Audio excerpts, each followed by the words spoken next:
नमस्ते, सत श्री अकाल, गुड इवनिंग, आदाब, अस्सलाम वालेकुम दोस्तों। मैं मोटिवेशनल स्पीकर इस्माइल आज़ाद। दोस्तों, मैं आज आप लोगों को एक चक्रवृद्धि ब्याज की ताकत के बारे में बताऊंगा, जिसको इंग्लिश में कहते हैं power of compounding. Power of compounding ऐसा काम करता है कि उसकी कल्पना आप नहीं कर सकते कि कोई चीज़ कितनी बड़ी हो सकती है। तो सबसे पहले मैं आपको एक कहानी के माध्यम से समझाना चाहूँगा कि पावर ऑफ कंपाउंडिंग होती क्या है, चक्रवृद्धि ब्याज की ताकत होती क्या है। तो बहुत जमाने पहले एक राजा और एक कवि हुआ करते थे। कवि बहुत तेज तर्रार कवि थे। वो इतना बढ़िया कविताएं लिखा करते थे, इतनी बढ़िया पढ़ा करते थे कि उनका उस कविताओं से, उस समय में कविताओं से गुजारा नहीं हो पा रहा था। उनका घर का लालन पालन बच्चों का नहीं हो पा रहा था। बहुत परेशान हो गए थे। तो कवि जी ने सोचा कि एक बार क्यों ना राजे के पास जाके कुछ सहायता के लिए अर्जी की जाए। तो कवि जी राजा के दरबार में जाते हैं, वहाँ पे बुलाए जाते हैं और राजा बोलते हैं कि कवि जी, आप अपनी कविताएं सुनाइए।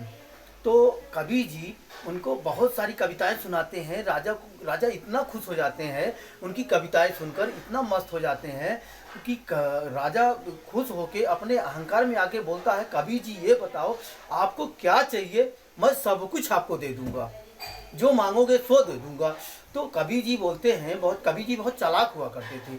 कवि जी ने बोला कि राजन, जो आप ये चेस बोर्ड पे चेस रख के शतरंज सजी हुई है, तो इस पे 64 खाने हैं। इस 64 खानों पे पहले खाने पे एक दाना, दूसरे खाने पे दो, तीसरे पे चार, चौथे पे 8, ऐसे कर करके जस्ट डबल करते जाइए।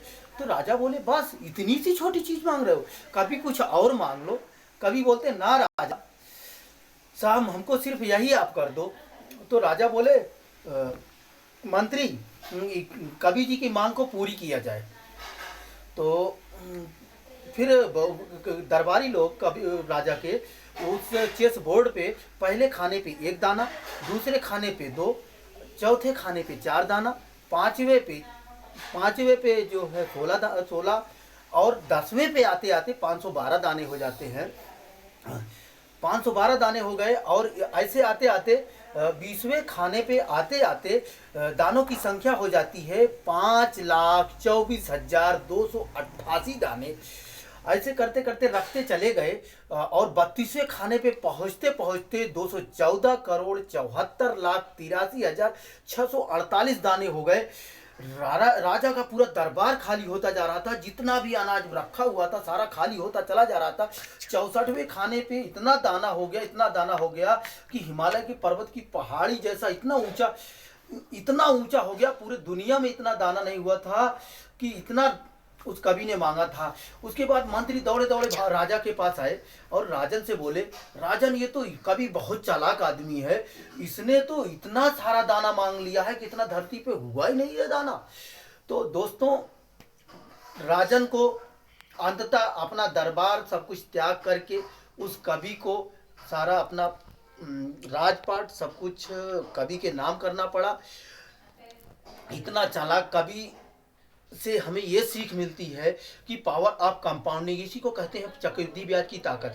पहले खाने पे पहले मतलब कोई भी चीज़, चाहे आप इन्वेस्ट करो या मनी हो या कुछ भी हो, ये इतना ज़्यादा हो जाता है कि